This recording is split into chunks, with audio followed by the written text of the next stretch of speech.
Good morning all of you. चलिए, कैसे हैं? उम्मीद है आप लोग ठीक होंगे। स्टार्ट करते हैं। आज का हमारा टॉपिक है महासागरीय स्थलाकृतियाँ, जिसे हम ओशियन टोपोग्राफी कहते हैं। इसका एक दूसरा नाम है, इसे महासागरीय नीतल के उच्चावच भी कहा जाता है। महासागरीय उच्चावच क्या होते हैं? तो जैसे ही हम महाद्वीपों से महासागरों की ओर जाते हैं, वैसे ही महासागर की जो गहराई है, उसकी जो डेप्थ है, वो बढ़ते जाती है। पहले ये माना जाता था महासागरों के बारे में कि जो महासागर होते हैं, महासागर का आकार एक कटोरे के आकार का होता है, एक बाउल के आकार का होता है, कि जैसे जैसे आप महासागर में उतरते गए, गहराई बढ़ते गई बढ़ते गई बढ़ते गई, और जैसे ही आप महासागर के मध्य में जाएंगे तो वो महासागर का सबसे गहरा हिस्सा होगा, सबसे गहरा भाग होगा। ऐसा शुरू से माना जाता था कि महासागर एक अवतलनुमा आकृति में फैला हुआ है, लेकिन 1887 में 1887 में ब्रिटेन के नेतृत्व में एक अभियान चलाया गया, जिसे चैलेंजर अभियान कहा गया। इस चैलेंजर अभियान के द्वारा महासागरों की जानकारी लगाने का कार्य किया गया। इस अभियान में महासागरों के बारे में जो तथ्य निकल कर के आए, वो बहुत ही आश्चर्यचकित करने वाले थे, क्योंकि जो एक भ्रांति बनी हुई थी कि जो महासागर कटोरे के आकार में है, वो ऐसा बिल्कुल भी नहीं है। बल्कि हमारे महाद्वीपों में जितने उच्चावच हमको देखने को मिलते हैं, महाद्वीपों में जितनी पहाड़ियाँ देखने को मिलती हैं, महाद्वीपों में जितने पहाड़, पर्वत और ऊंचे नीचे भाग आपको देखने को मिलते हैं, उससे कई गुना ज़्यादा उच्चावच आपको महासागरों में देखने को मिलते हैं। तो इस चैलेंजर अभियान से पता चला कि हिमालय जैसे बहुत सारे जो पर्वत हैं, माउंट एवरेस्ट जैसी बहुत सारी लाखों चोटियों को हम महासागरों में डुबो सकते हैं। मतलब महासागर उनको भी आत्मसात कर सकता है। गहरी गहरी खाइयाँ हैं, गहरे गहरे पठार हैं, गहरे गहरे मतलब ऊंचे ऊंचे पर्वत हैं, और बहुत विशाल आकार के पहाड़, पर्वत और मैदान आपको महासागरों में देखने को मिलते हैं। तो चैलेंजर अभियान से इस बात का पता चला कि जो महासागर हैं, वहाँ पर आपको बहुत सारे उच्चावच उन्हें देखने को मिले, और इसका एक दूसरा नाम भी है, इसे महासागरीय नीतल के उच्चावच भी कहा जाता है। महासागरीय नीतल के उच्चावच में, महासागरीय नीतल के उच्चावच का क्या मतलब है, क्या अर्थ है, इसको पहले समझ लीजिए। जैसे ही हम महाद्वीपों से महासागर की ओर जाते हैं, महाद्वीप से महासागर की ओर जाते हैं, वैसे ही महासागरों में धीरे धीरे गहराई बढ़ते जाती है। तो महासागरों में सबसे पहले जो स्थलाकृति आपको मिलेगी, इसे बोला जाता है महाद्वीपीय मग्न तट। ये जो महाद्वीपीय मग्न तट होता है, महाद्वीपीय मग्न तट की जो गहराई होती है, वो स्थलखंड से या तटीय क्षेत्र से 200 मीटर गहरे होते हैं। कितने मीटर गहरे होते हैं? 200 मीटर गहरे होते हैं। महाद्वीपीय मग्न तट की गहराई 200 मीटर होती है। ये जो महाद्वीपीय मग्न तट है, इनका निर्माण महासागरीय तरंगों के अपर्दन से होता है। जो सागरीय तरंगे, आपने देखा होगा, सागरीय तरंगे तटीय क्षेत्र में प्रहार करती हैं, और तटीय क्षेत्र से प्रहार करके वो चट्टानों को तोड़ने का कार्य करती हैं, पीछे हटाने का कार्य करती हैं। तो सागरीय तरंगों के अपर्दन के द्वारा ही महाद्वीपीय मग्न तट का निर्माण हुआ है। महाद्वीपीय मग्न तट एक ऐसे क्षेत्र होते हैं जो किसी भी देश की अर्थव्यवस्था के लिए, उन देश के विकास के लिए बहुत अहम रोल प्ले करते हैं, क्योंकि महाद्वीपीय मग्न तट पर सूर्य की किरणें आसानी से पहुंच जाती हैं। इस वजह से जितने भी समुद्री जीव जंतु हैं, समुद्री वनस्पतियां हैं, जैसे प्लैंकटन हैं, समुद्री मछलियां हैं, समुद्री केकड़े हैं, समुद्री झींगे हैं, और जितने भी समुद्री संसाधन हैं, वो सारे के सारे आपको कहाँ मिलेंगे? महाद्वीपीय मग्न तट पर मिलेंगे। दुनिया का 70 से 75% पेट्रोल और प्राकृतिक गैस के भंडार भी आपको महाद्वीपीय मग्न तट पर मिलते हैं। तो ये आर्थिक दृष्टि से बहुत ही उपयोगी है महाद्वीपीय मग्न तट। अगर हम हमारे भारत की बात करें, तो भारत का जो सबसे बड़ा तेल और प्राकृतिक गैस का भंडार है, जिसका नाम है मुंबई हाई भी महाद्वीपीय मग्न तट पर ही अरब सागर में स्थित है। क्लियर? तो ये जो महाद्वीपीय मग्न तट है, महाद्वीपीय मग्न तट तटीय क्षेत्र से 200 मीटर की गहराई पर मिलेगा। समुद्री संसाधनों के लिए बहुत ही उपयोगी होते हैं। सूर्य का प्रकाश यहाँ तक आसानी से पहुँचता है, इसलिए सारे समुद्री जीव जंतु आपको कहाँ मिलेंगे? महाद्वीपी मग्न तट पर मिलेंगे। जिस देश के पास जितना चौड़ा, जितने बड़े महाद्वीपी मग्न तट होते हैं, उस देश की अर्थव्यवस्था के लिए, उसकी इकोनॉमी के लिए उतना ही अच्छा होता है। जैसे अगर हम बात करें विश्व में, ये जो महाद्वीपी मग्न तट हैं, यूरोप के पश्चिमी हिस्से में, यूरोप के पश्चिमी भाग में 250 किलोमीटर से लेकर के 400 किलोमीटर चौड़े महाद्वीपी मग्न तट देखने को मिलते हैं। इसी तरीके से नॉर्थ अमेरिका के पूर्वी हिस्से में, मतलब कनाडा और अमेरिका का जो पूर्वी भाग है अटलांटिक ओशियन में, यहाँ भी काफ़ी चौड़े महाद्वीपी मग्न तट मिलते हैं। आर्कटिक महासागर में 400 से 500 किलोमीटर चौड़े महाद्वीपी मग्न तट पाए जाते हैं। लेकिन अगर हम बात करें अफ्रीका के पूर्वी तट पर, तो यहाँ पर काफ़ी संकरे महाद्वीपी मग्न तट देखने को मिलते हैं। अगर हम हमारे इंडिया की बात करें तो इंडिया में जो अरब सागर है, अरब ओशियन, मतलब भारत का जो पश्चिमी तट है, भारत के पश्चिमी तट में महाद्वीपी मग्न तट आपको काफ़ी चौड़े देखने को मिलेंगे, जबकि पूर्वी तट में महाद्वीपी मग्न तट काफ़ी संकरे हैं। क्लियर? तो महाद्वीपी मग्न तट समझ में आया आपको? तो महाद्वीपी मग्न तट किसी भी देश के विकास के लिए अहम रोल अदा करते हैं। और महाद्वीपी मग्न तट पर एक चीज़ आपको और देखने को मिलेगी, महाद्वीपी मग्न तट पर कुछ बैंक भी पाए जाते हैं। बैंक क्या होते हैं? तो मैं आपको बता दूं, बैंक महासागरों में महाद्वीपी मग्न तट पर ऊपर उठी हुई एक पठारनुमा स्थलाकृति होती है। एक पठारनुमा स्थलाकृति होती है जिसे हम महासागरीय बैंक कहते हैं। ये जो महासागरीय बैंक होते हैं, सागर से ऊपर उठी हुई एक स्थलाकृति होती है जिसको हम महासागरीय बैंक कहते हैं। यहाँ पर सूर्य का प्रकाश आसानी से पहुँच जाता है, जिसकी वजह से यहाँ पर बहुत सारी समुद्री वनस्पतियों का विकास हो जाता है, जिसे हम प्लैंकटन कहते हैं। और जो प्लैंकटन होता है वो समुद्री मछलियों का प्रिय भोजन होता है। इसलिए विश्व में जितने भी महाद्वीपी मग्न तट हैं, जहाँ पर बड़े बड़े बैंक पाए जाते हैं, बैंक नामक जो टोपोग्राफी पाई जाती है, वहाँ पर वो दुनिया का बड़ा मत्स्य उत्पादन क्षेत्र होता है। जैसे कुछ एग्जाम्पल मैं आपको देता हूँ। जैसे अगर हम बात करें अमेरिका के पूर्वी तट पर, तो यहाँ पर एक बैंक है जिसका नाम है जॉर्ज बैंक, न्यू फाउंडलैंड द्वीप के पास में है। यहीं पर एक और बैंक है जिसका नाम है सेंट पीरी बैंक, नॉर्थ अटलांटिक ओशियन की हम बात कर रहे हैं। इसके अलावा उत्तरी सागर में ब्रिटेन के पूर्व में नॉर्थ सी में एक बैंक है जिसका नाम है डॉगर बैंक। और ये जो बैंक है ये दुनिया में मत्स्य उत्पादन के बहुत बड़े क्षेत्र हैं। मछलियों का उत्पादन वहाँ भी ज़्यादा होता है महासागरों में, जहाँ दो विपरीत स्वभाव वाली जलधाराएं आकर के आपस में मिलती हैं। जहाँ गर्म जलधाराएं और ठंडी जलधाराएं आपस में मिलती हैं, वहाँ बड़ी मात्रा में कोहरे का निर्माण होता है। कोहरा प्लैंकटन की उत्पत्ति के लिए फेवरेबल कंडीशन पैदा करता है। बड़ी मात्रा में प्लैंकटन का विकास होगा, और जहाँ प्लैंकटन का विकास होगा वहाँ बड़ी मात्रा में मछलियों का भी विकास होता है, मछलियों का उत्पादन होता है। क्लियर? तो ये बड़े मत्स्य उत्पादन क्षेत्र होंगे जो बैंक होते हैं। तो बैंक समझ में आ गया आपको कहां पर मिलेंगे? महाद्वीपी मग्न तट पर मिलेंगे। चलिए, जैसे जैसे हम तटीय क्षेत्र से आगे बढ़ते हैं, महाद्वीपी मग्न तट के बाद दूसरी जो स्थलाकृति मिलती है उसका नाम है महाद्वीपी मग्न ढाल। ये जो महाद्वीपी मग्न ढाल होता है 200 मीटर से लेकर के 2000 मीटर की गहराई तक होता है। लगभग 2 किलोमीटर की गहराई तक आपको यहाँ देखने को मिलेंगे। आप देखें जो महाद्वीपी मग्न तट है, यहाँ पर स्लोप आपको काफी कम देखने को मिल रहा है, काफी मंद ढाल है यहाँ पर। लेकिन जैसे जैसे महाद्वीपी मग्न ढाल से आप आगे बढ़ेंगे तो यहाँ पर ढाल काफी तीव्र हो गया।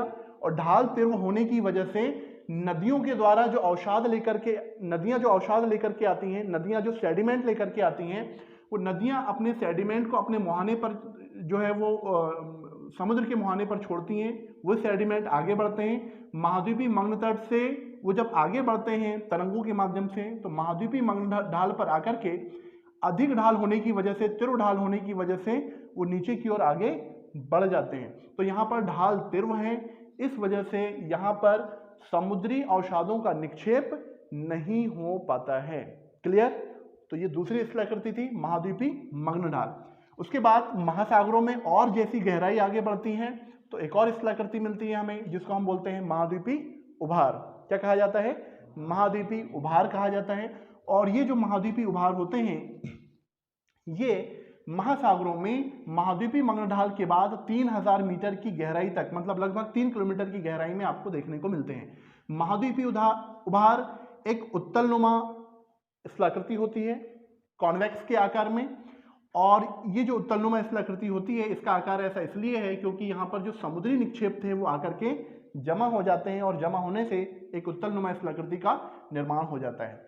यहाँ पर एक चीज़ जानना आपको बहुत ज़रूरी है, वो है एक और स्थलाकृति बनती है महासागरों में जिसका नाम है महासागरी कंदराएं।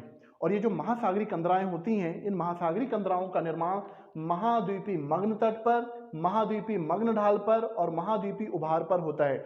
महासागरी कंदराएं क्या होती हैं? तो महासागरी कंदराएं महासागरों में अत्यंत सकरा और काफ़ी गहरी घाटियां होती हैं जिनको हम महासागरी कंदराएं कहते हैं, जिनकी तुलना आप महाद्वीपों में नदियों पर बनने वाले कैनियन से कर सकते हैं। जैसे हमने पहले भी चर्चा की थी, दुनिया का सबसे बड़ा कैनियन ग्रैंड कैनियन है जिसका निर्माण कोलोराडो नदी पर अमेरिका में होता है। तो जैसे नदियों में कैनियन बनते हैं वैसे ही महासागरों में क्या बनती हैं? अंतः सागरी कंदराएं बनती हैं, और ये अंतः सागरी कंदराओं का जो निर्माण होता है वो महाद्वीपीय मग्न तट पर भी होता है, महासागरी मग्न ढाल पर भी होता है और महाद्वीपीय उभार पर भी होता है।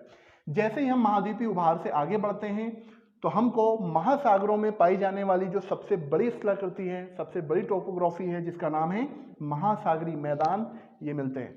महासागरी मैदान संपूर्ण महासागर का लगभग 70 से 75% पार्ट पर ये फैले हुए होते हैं।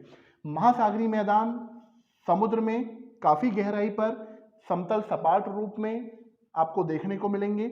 इन महासागरी मैदानों में ही आपको कटक देखने को मिलते हैं। महासागरी मैदानों में आपको ग्योट मिलेंगे, यहीं पर आपको समुद्री पहाड़ियाँ भी मिलेंगी। ये जो महासागरी मैदान होते हैं काफ़ी गहराई में होते हैं, जहाँ तक सूर्य का प्रकाश आसानी से नहीं पहुँच पाता, और सूर्य का प्रकाश आसानी से नहीं पहुँच पाता इस वजह से ये क्षेत्र समुद्री जीव जंतुओं के जीवन के लिए भी ठीक नहीं है, मतलब यहाँ उनका जीवन यापन नहीं हो सकता। इसलिए महासागरी मैदान को महासागरी मरुस्थल भी कहा जाता है। तो याद रहेगा, ये फैक्ट इंपॉर्टेंट है। महासागरी मरुस्थल हम किसे कहते हैं? महासागरी मैदानों को कहते हैं। आगे बढ़ते हैं। उसके बाद जो अगली स्थलाकृति मिलती है उसे हम बोलते हैं महासागरी कटक। अब ये महासागरी कटक क्या होते हैं? तो महासागरी कटक हम पढ़ेंगे प्लेट टेक्टोनिक थ्योरी, प्लेट विवर्तनिक सिद्धांत। तो उसमें हम देखेंगे कि जो 100 किलोमीटर मोटा जो स्थलखंड होता है, स्थलखंड का जो हिस्सा होता है उसको हम प्लेट कहते हैं, और प्लेटें जो होती हैं वो आपस में क्या होती हैं? एक क्रिया होती है जिसमें प्लेटें आपस में टकराती हैं। इस क्रिया को हम क्या कहते हैं? इसे हम अभिसरण कहते हैं, कन्वर्जन कहेंगे, अभिसरण। एक क्रिया होती है जिसमें दो प्लेटें एक दूसरे से अपोजिट साइड में जाती हैं, दूर जाती हैं, जिसे हम क्या कहते हैं? अपसरण कहते हैं। और ये जो अपसरण की क्रिया होती है जिसमें दो प्लेटें अपोजिट साइड में जा रही हैं, विपरीत दिशा में जा रही हैं, 100 किलोमीटर मोटी प्लेट है जिसकी वजह से नीचे का जो मैग्मा है वो ऊपर आता है, और ये जो मैग्मा ऊपर आकर लावे के रूप में महासागरों में जमा हो जाता है, जिसकी वजह से कटक का निर्माण होता है। या आप सामान्य तौर पर उसको ऐसा भी बोल सकते हैं कि महासागरों में होने वाली ज्वालामुखी क्रिया की वजह से महासागरी कटकों का निर्माण होता है। क्लियर? तो महासागर में जो हलचलें हो रही हैं, जो प्लेटें आपस में टकरा रही हैं, एक दूसरे से दूर जा रही हैं, और जो ज्वालामुखी की क्रिया हो रही है उसकी वजह से महासागरों में किसका निर्माण हुआ? कटकों का निर्माण हुआ। जैसे महासागरों में बहुत बड़ी मात्रा में कटक आपको देखने को मिलेंगे। विश्व का सबसे लंबा कटक है जिसका नाम है मध्य अटलांटिक कटक। इंपॉर्टेंट फैक्ट है, याद रखिएगा। ये जो मध्य अटलांटिक कटक है ये अटलांटिक ओशियन में एस की आकृति में फैला हुआ है। किस शेप में फैला हुआ है? एस की आकृति में फैला हुआ है मध्य अटलांटिक कटक, जो विश्व का सबसे लंबा कटक है, जिसकी लेंथ 14,400 किलोमीटर है। 14,400 किलोमीटर की लंबाई में ये मध्य अटलांटिक कटक अटलांटिक ओशियन में आइसलैंड द्वीप से लेकर के साउथ अटलांटिक में एक द्वीप है जिसका नाम है बोवेड द्वीप, बोवेड द्वीप तक फैला हुआ है। हालांकि इसकी और भी बहुत सारी शाखाएं हैं, और ऐसे ही कटक सिर्फ अटलांटिक महासागर में ही नहीं बल्कि पैसिफिक ओशियन में, हमारे इंडियन ओशियन में भी आपको देखने को मिलती हैं। जैसे प्रशांत महासागर में एक कटक है जिसका नाम है Galapagos Cuttack, Cocos Cuttack, Nazca Cuttack. ये सारे कटक आपको कहाँ देखने को मिलेंगे? पैसिफिक ओशियन में। इसके अलावा हिंद महासागर में भी कुछ कटक हैं, जैसे लक्काद्वीप चैगोस कटक, सेंट पॉल कटक, कार्ल्सबर्ग कटक और करगुलेन कटक। ये भी आपको हिंद महासागर में देखने को मिलेंगे। विभिन्न एग्जाम में ये कटक आप लोगों से पूछ लेते हैं कि ये जो कटक हैं वो किस ओशियन में स्थित हैं, तो मुझे लगता है ये आपको याद रहेगा। इसी तरीके से अटलांटिक ओशियन में आपको एक कटक मिलेगा जिसका नाम है डॉल्फिन कटक, विविल थॉम्सन कटक, टेलीग्राफिक कटक, चैलेंजर कटक और वॉल्विश कटक। ये सारे के सारे जो कटक हैं वो अटलांटिक ओशियन में स्थित हैं। तो समझ में आ गया आपको कि कटक का निर्माण कैसे होता है। तो कैसे होता है कटकों का निर्माण? दो प्लेटों के एक दूसरे से दूर जाने से, जिसको हम क्या बोलते हैं, कन्वर्जन कहते हैं, या इसी को हम क्या कहते हैं, अपसरण कहते हैं। और अपसरण की वजह से नीचे का जो मैग्मा था वो क्या हुआ, ऊपर आ गया और कटक के रूप में जमा हो गया। और यही जो कटक हैं विशाल आकार में आपको देखने को मिलेंगे। और ये जो कटक हैं ये महासागरीय स्थलाकृति में, जो महासागरीय जो मैदान होते हैं, महासागरीय मैदानों को विभाजित करने का भी काम करते हैं, इनको बांटने का भी काम करते हैं, महासागरीय मैदानों को काटने छाटने का भी काम करते हैं। क्लियर हुआ?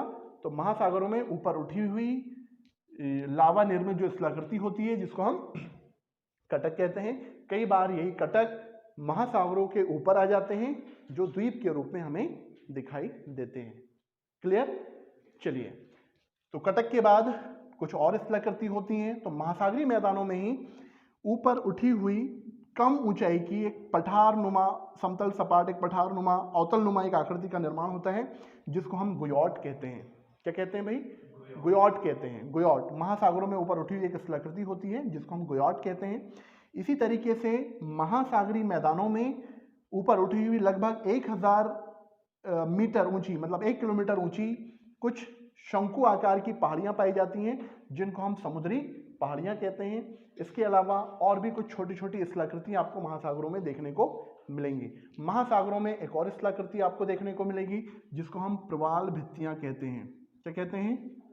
प्रवाल भित्तियां, या इसे हम कोरल रीफ भी कहते हैं। ये जो प्रवाल भित्तियां होती हैं, कोरल रीफ होती हैं, ये इन्हें महासागरों का वर्षा वन भी कहा जाता है। कई प्रकार की कोरल रीफ आपको देखने को मिलेगी महासागरों में। तटीय प्रवाल भित्ति होती है, अवरोधक प्रवाल भित्ति होती है, वलयाकार प्रवाल भित्ति होती है। जैसे आपने सुना होगा ऑस्ट्रेलिया के पूर्वी तट पर, ऑस्ट्रेलिया का पूर्वी तट पर एक स्टेट है जिसका नाम है क्वींसलैंड। उसके पूर्वी तट पर महासागर में, पैसिफिक ओशन में विश्व की सबसे लंबी एक प्रवाल भित्ति पाई जाती है जिसे ग्रेट बैरियर रीफ कहा जाता है। तो ग्रेट बैरियर रीफ जो प्रवाल भित्ति है, इसकी लगभग जो लेंथ है वो 19,000 किलोमीटर है। 19,000 किलोमीटर लंबी, सॉरी 19,000 नहीं, 1900 किलोमीटर लंबी एक प्रवाल भित्ति आपको मिलेगी जिसका नाम है ग्रेट बैरियर रीफ। और ये जो ग्रेट बैरियर रीफ है, या जितनी भी जो प्रवाल भित्तियां होती हैं महासागरों में, यहाँ महासागरों में आपको जैव विविधता बहुत ज़्यादा देखने को मिलेगी, वनस्पतियाँ आपको बहुत ज़्यादा देखने को मिलेंगी, जिसकी वजह से यहाँ पर जो समुद्री जो जीव होते हैं वो आकर के अपना भोजन ग्रहण करते हैं। इसलिए इन्हें महासागरों का वर्षा वन भी कहा जाता है और इन्हें अंडर वाटर गार्डन भी कहा जाता है। तो महासागरों में पार्क की उपमा किसे दी जाती है? प्रवाल भित्तियों को दी जाती है। तो याद रखें ये दो फैक्ट जो मैंने आपको प्रवाल भित्तियों के बारे में बताए। तो याद रहेगा विश्व की सबसे लंबी प्रवाल भित्ति कहाँ पर? ऑस्ट्रेलिया के पूर्वी तट पर, जिसका नाम है ग्रेट बैरियर रीफ। हालांकि अलग अलग प्रकार की प्रवाल भित्तियां विश्व में अलग अलग देखने को मिलती हैं। अगर हम हमारे भारत को देखें तो भारत में हमारा एक यूनियन टेरिटरी है जिसका नाम है लक्षद्वीप। तो लक्षद्वीप का निर्माण भी प्रवाल भित्तियों से हुआ है, लेकिन वो कौन सी प्रवाल भित्ति? वलयाकार प्रवाल भित्ति, जिसे एटॉल भी कहा जाता है। क्लियर? आगे बढ़ते हैं। तो ये सारी चीजें हमको महासागरों में मिली। एक और स्थलाकृति का निर्माण होता है महासागरों में, जो महासागर की सबसे गहरी स्थलाकृति है जिसे हम कहते हैं महासागरीय गर्त, या इसे ओशियन ट्रेंच भी कहा जाता है। अब ये जो महासागरीय गर्त हैं इनका निर्माण कैसे होता है? तो जो महासागरीय गर्त हैं इनका निर्माण अभी मैंने आपको बताया, प्लेट टेक्टोनिक थ्योरी में हम इस चीज को पढ़ते हैं, प्लेट विवर्तनिक के सिद्धांत में। जब दो प्लेटें आपस में टकराती हैं, मतलब अभिसरण की क्रिया होती है, तो उसमें ऐसी प्लेट जिसकी डेंसिटी ज्यादा होती है वो भूगर्भ में सबडक्ट करती है। मान लीजिए ये एक प्लेट है और ये एक दूसरी प्लेट है। जिसमें से एक प्लेट क्या हो रही है, भूगर्भ में उसका प्रविष्टन हो रहा है, और भूगर्भ में उसका प्रविष्टन हो रहा है, इस वजह से वो अंदर जाकर के ज़्यादा गहराई में तापमान में, मतलब ज़्यादा चट्टानें जो है पिघल जाएंगी और वो मैग्मा में परिवर्तित हो जाएगी। लेकिन ये जो प्लेट अंदर जा रही है, अंदर ये जो सबडक्ट कर रही है, इसका अंदर प्रविष्टन हो रहा है। अंदर प्रविष्टन होने की वजह से यहाँ पर क्या बन रहा है, यहाँ पर एक खाज बनेगा खाज। अरे कोई भी चीज़ अंदर प्रविष्ट करेगी तो एक खाज बनेगा, और खाज बनने की वजह से ही किसका निर्माण होता है, गर्त या ट्रेंच का निर्माण होता है ना। ये दोनों प्लेटों का जो मूवमेंट है वो एक दूसरे की दिशा, मतलब दोनों प्लेटें जो है आपस में टकरा रही हैं। इस क्रिया को हम क्या कहते हैं, अभिसरण, या इसी को हम कन्वर्जन कहते हैं। तो अभिसरण की क्रिया के द्वारा दो प्लेटों के आपस में टकराने की वजह से यहाँ पर जो खाज बन रहा है या जो खड्ड बन रहा है ना, उसी को हम क्या कहते हैं, गर्त कहते हैं। तो ये चीज़ समझ में आई आपको। तो दो प्लेटों के आपस में टकराने के कारण ही दुनिया में जितने महासागरों में जितने भी गर्त हैं, उन गर्तों का निर्माण होता है। तो एक चैलेंजर अभियान हुआ था, चैलेंजर अभियान से ही इन गर्तों का पता चला, चैलेंजर अभियान में ही इन बातों का पता चला।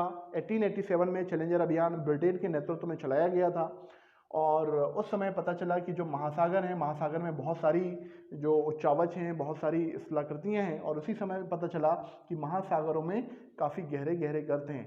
तो दुनिया का जो सबसे गहरा गर्त है, जिसको हम बोलते हैं मैरियाना गर्त, जो मैरियाना गर्त फिलीपींस के तट पर है, फिलीपींस के किनारे है पैसिफिक ओशियन में, जिसकी गहराई लगभग 11 किलोमीटर है, 11,033 मीटर के आसपास इसकी डेप्थ है मैरियाना गर्त की।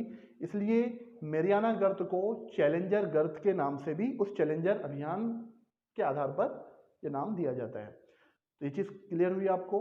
तो ऐसे प्रशांत महासागर में कुल 32 गर्त का पता चला है, और ये जो 32 गर्त हैं, ये दो प्लेटें जहां पर आपस में टकरा रही हैं, उसी के समानांतर ये गर्त आपको देखने को मिलेंगे। कहाँ देखने को मिलेंगे, महासागरों में देखने को मिलेंगे, लेकिन महासागरों में महाद्वीपों के किनारे ही अधिकांश गर्त आपको मिलेंगे। इसके अलावा अगर हम देखें अटलांटिक ओशियन में, तो अटलांटिक ओशियन में 19 गर्तों का पता चला है, और हिंद महासागर में 6 गर्तों का पता चला है। तो प्रशांत महासागर का सबसे गहरा गर्त, जो दुनिया का सबसे गहरा गर्त है, उसका नाम है मैरियाना गर्त या चैलेंजर गर्त। अटलांटिक ओशियन का जो सबसे गहरा गर्त है, उसका नाम है प्यूर्टो रिको गर्त, और इंडियन ओशियन का जो सबसे गहरा गर्त है, उसका नाम है जावा या सुंडा गर्त। तो क्लियर हुआ आपको। तो याद रहेगा गर्तों का निर्माण कैसे हुआ, अभिसरण की क्रिया से हुआ। कटकों का निर्माण कैसे हुआ, अपसरण की क्रिया से हुआ, या ज्वालामुखी क्रिया से निकलने वाले लावे के जमने से हुआ है। और ये जो गहन सागरी मैदान है, चूंकि यहाँ पर सूर्यताप पर्याप्त मात्रा में नहीं पहुँच पाता, इसलिए इसे क्या कहा जाता है, महासागरी मरुस्थल भी कहा जाता है। और ये सारे फैक्ट एग्जाम के दृष्टिकोण से इंपॉर्टेंट है। क्लियर। तो जैसे जैसे आप महाद्वीप से महासागरों की ओर जाते हैं, वैसे वैसे आपको कुछ स्थलाकृतियां देखने को मिलती हैं, और वो जो स्थलाकृतियां देखने को मिलती हैं, इनका अपना एक सीक्वेंस होता है, और उसी सीक्वेंस में मैंने चीजें आप लोगों को बताई।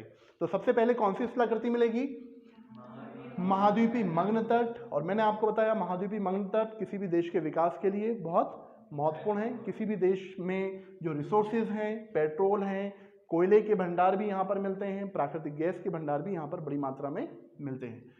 महाद्वीपी, उसके बाद फिर महाद्वीपी मग्न ढाल, उसके बाद महाद्वीपी उभार, फिर महासागरी मैदान, फिर मिलेंगे महासागरी कटक, फिर गोयॉट, समुद्री पहाड़ियाँ, प्रवाल भित्तियाँ, और फिर ट्रेंच या महासागरी गर्त। ये सारी स्थलाकृतियाँ आपको देखने को मिलेंगी।